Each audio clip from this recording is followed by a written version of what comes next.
Komisi Pemberantasan Korupsi menetapkan Sekjen PDI Perjuangan Hasto Kristianto sebagai tersangka kasus dugaan perintangan penyidikan atas perkara suap yang melibatkan ex-caleg PDIP Harun Masiku.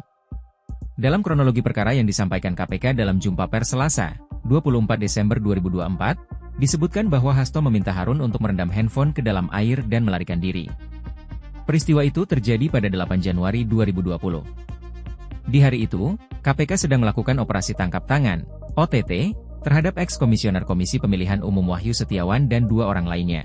4 tahun kemudian, tepatnya pada 6 Juni 2024, kata Setio, sebelum Hasto diperiksa sebagai saksi dalam kasus Harun, Hasto memerintahkan Kusnadi selaku stafnya untuk menenggelamkan handphone yang dalam penguasaan Kusnadi agar tidak ditemukan oleh KPK.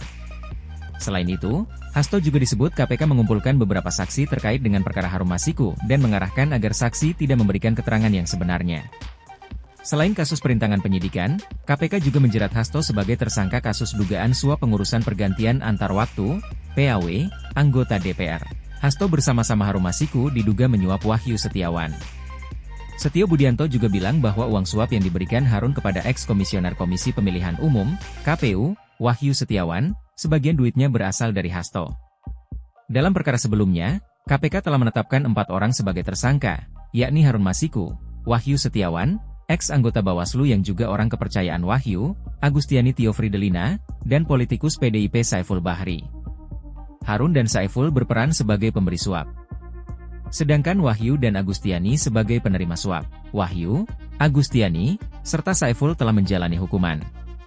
Sementara, Harun Masiku masih berstatus DPO. Setio mengatakan, Hasto menempatkan Harun Masiku pada Dapil 1 Sumsel, padahal Harun berasal dari Provinsi Sulawesi Selatan. Dalam proses pemilihan legislatif tahun 2019, ternyata Harun Masiku hanya mendapatkan suara sebanyak 5.878. Sedangkan caleg atas nama Rizky Aprilia mendapatkan suara sebanyak 44.402. Seharusnya yang memperoleh suara dari Nazarudin Kimas yang dinyatakan meninggal dunia adalah Rizky Aprilia. Namun ada upaya dari Hasto untuk memenangkan Harun Masiku melalui 2 cara.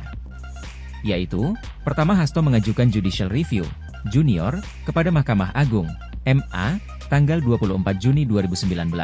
Kedua, Hasto menandatangani surat nomor 2576/X-DPP-View 2019 tanggal 5 Agustus 2019 perihal permohonan pelaksanaan putusan junior. Selain upaya-upaya tersebut, Hasto secara paralel mengupayakan agar Rizky mau mengundurkan diri untuk diganti oleh Harun Masiku. Namun, upaya tersebut ditolak oleh Rizky Aprilia. Hasto juga pernah memerintahkan Saiful Bahri untuk menemui Rizky Aprilia di Singapura dan meminta mundur. Namun, hal tersebut juga ditolak oleh Rizky. Pada tanggal 31 Agustus 2019, Hasto menemui Wahyu Setiawan untuk memenuhi 2 usulan yang diajukan oleh DPP, yaitu Maria Lestari dari Dapil 1 Kalbar dan Harun Masiku dari Dapil 1 Sumsel. Setio menyebut, dalam proses perencanaan sampai dengan penyerahan uang, Hasto mengatur dan mengendalikan Saiful Bahri dan Doni Tri Istiqomah dalam memberikan suap kepada Wahyu Setiawan.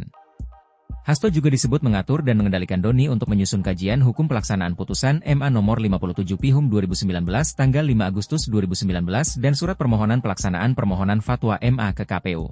Setio turut menyebut bahwa Hasto mengatur dan mengendalikan Doni untuk melobi Wahyu. Setio mengatakan, Hasto menempatkan Harun Masiku pada Dapil 1 Sumsel, padahal Harun berasal dari Provinsi Sulawesi Selatan.